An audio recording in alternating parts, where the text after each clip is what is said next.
In Outlook 2007, electronic business cards, or EBCs, allow people to show and share contact information electronically. Here's an electronic business card for a contact named Ann Beebe that my boss Pia has sent me. The EBC consists of two parts: a picture of a business card and a VCF file attachment. The VCF attachment is in vCard format, the Internet standard for creating and sharing virtual business cards. I'm using Outlook 2007, so saving Ann's contact information to my own contacts is especially easy.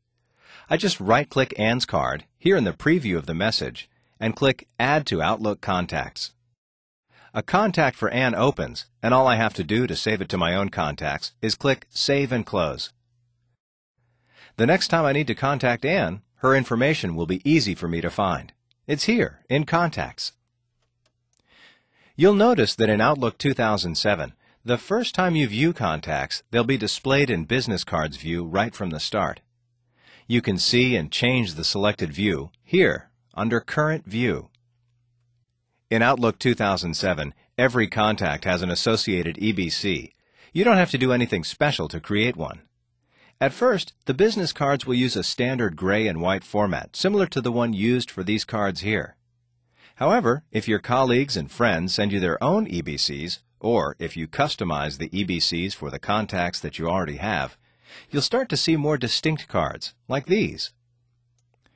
You've seen that electronic business cards make it easy for me to save and store information about others. But an EBC is also an efficient way for me to share my own contact information. I'll click New to get started creating one. I just mentioned that Outlook automatically creates an associated business card for every contact. You can see the business card here. At first, it's blank. Notice that as I type my own contact information, the associated business card is simultaneously updated. There. I've entered as much of my contact information as I need. Now, I want to fine-tune the card and add a little flair. To do that, I click the Business Card button here on the ribbon.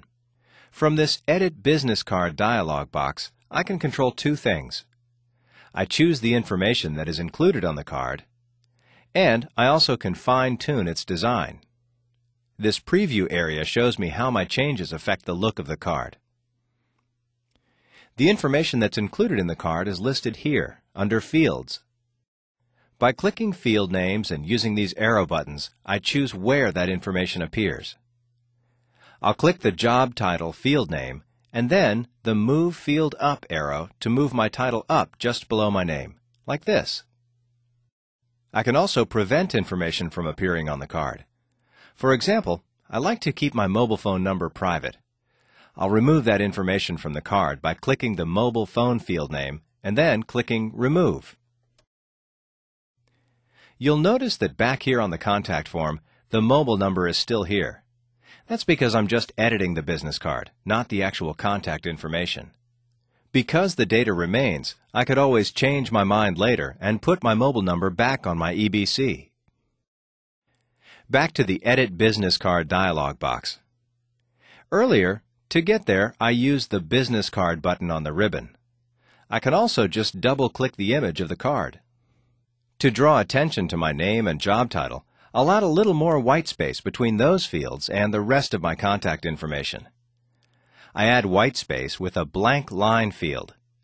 I click the field to select it, and click the Move Field Up arrow to move it into position. Now for some fancy touches. First, I'll change the picture from this standard gray box to a picture of myself.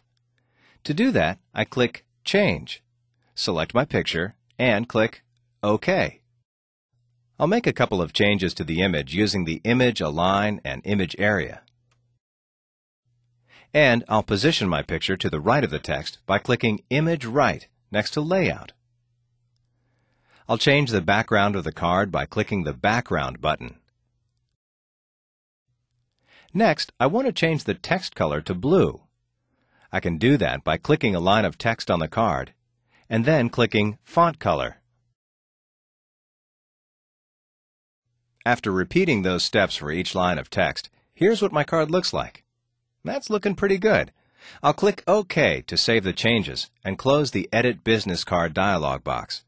And then I'll click Save and Close to save the changes to my contact. Now that it's done, I can enjoy the benefit of my card. I'll use it in my reply to Pia. I switch to email, find Pia's message, and click Reply. I type my reply and click Business Card to insert my card. To include my card, I choose my own contact entry from this list of contacts.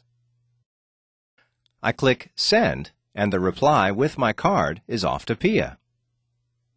Another way for me to send my card is to include it in my email signature, like this. To see how this is done, see the demo on creating signatures from the link in the article associated with this demo. So that's it. You've seen the basics. Are you ready to get started creating an EBC of your own? Just click Contacts, click New, and you'll be on your way.